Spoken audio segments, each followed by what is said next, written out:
এই মুহূর্তে আমরা এসে পৌঁছেছি ধূপগুড়ি বিধানসভা কেন্দ্রে, আর আমার সঙ্গে এই মুহূর্তে রয়েছে ধূপগুড়ি বিধানসভার তৃণমূল কংগ্রেসের প্রার্থী ডক্টর নির্মল চন্দ্র রায়। তার সঙ্গে আমরা সরাসরি কথা বলে নেওয়ার চেষ্টা করি।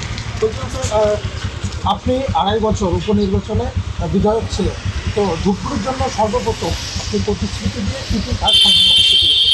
না, আমাদের তখন প্রথম প্রতিশ্রুতি যেটা ছিল সেটা হচ্ছে ধূপগুড়িকে মহকুমা বানানো, এবং আমাদের যে সর্বভারতীয় সাধারণ সম্পাদক মাননীয় অভিষেক বন্দ্যোপাধ্যায়, তিনি আমার উপনির্বাচনের আগে তিনি এখানে কথা দিয়ে গেছিলেন, এবং সে কথাটা পরবর্তীকালে আমাদের মাননীয় মুখ্যমন্ত্রী সেটা কার্যে পরিণত করেছেন, এবং আমরা প্রথম যে প্রতিশ্রুতি সেটা আমরা পালন করেছি ধূপগুড়ি মহকুমা, এবং দ্বিতীয় প্রতিশ্রুতি যেটা ছিল সেটা হচ্ছে মহকুমা হাসপাতাল, সেটাও পূরণ করা হয়েছে।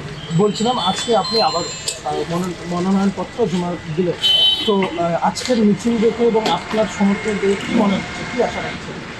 সেটা আমি আগেও বলেছি, এখনও বলছি।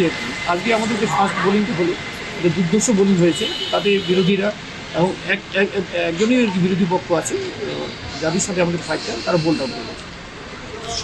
কর্মী সমর্থক যারা রয়েছে এবং সাধারণ মানুষ যারা রয়েছে, আপনাকে কী দেখে ভোটটা দিচ্ছে? সেটা হচ্ছে একটা মানুষকে যে ভোট দেয়, যারা আমাদের সমর্থক রয়েছে তারা তো ভোট দেবেই, সে তো আমাদের দলীয় সমর্থক তারা, এবং অন্যান্য মানুষ তারা সাধারণত দেখে যে একজন প্রতিনিধি সে তার সময়কালে কী কী কাজ করেছে, উন্নয়নের জন্য কী করেছে না করেছে সেটা দেখবে, এবং সেটা বিচার করে তারা তুল্যমূল্য বিচার করবে। আমার আগে তো আমি তো উপনির্বাচনে জিতেছি, তার মানে তার আগে বিজেপি ছিল, প্রতিনিধি ছিল, আমাদের বিধায়ক ছিল, এবং তার কাজের এবং আমার কাজের দুটি তুল্যমূল্য আলোচনা করে মানুষ নিশ্চয়ই বিবেচনা করবেন যে কাকে ভোটটা দেওয়া হবে।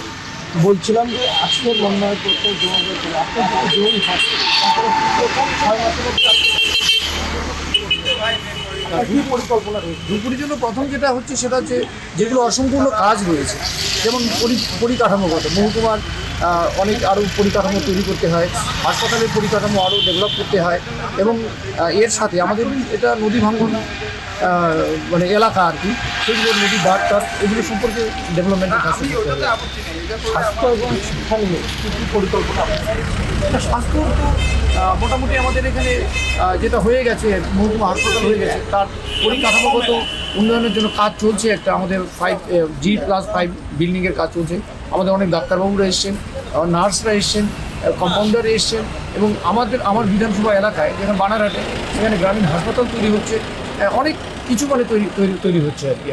যেমন উপস্বাস্থ্য কেন্দ্রগুলো রয়েছে সেগুলো ডেভেলপমেন্ট আমাদের ঝাড়ালতো 1-এর উপস্বাস্থ্য কেন্দ্র, তারপরে আমাদের শালবাড়ি 1-এর উপস্বাস্থ্য কেন্দ্র, সেগুলো পরিকাঠামোগত উন্নয়ন।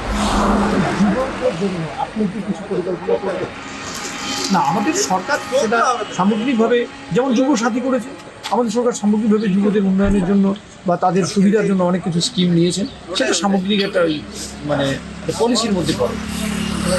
রাজ্য সরকারই করে। নিশ্চয়ই রাজ্য সরকার সেটা করেছে, যুবসাথী পাচ্ছে যুবরা।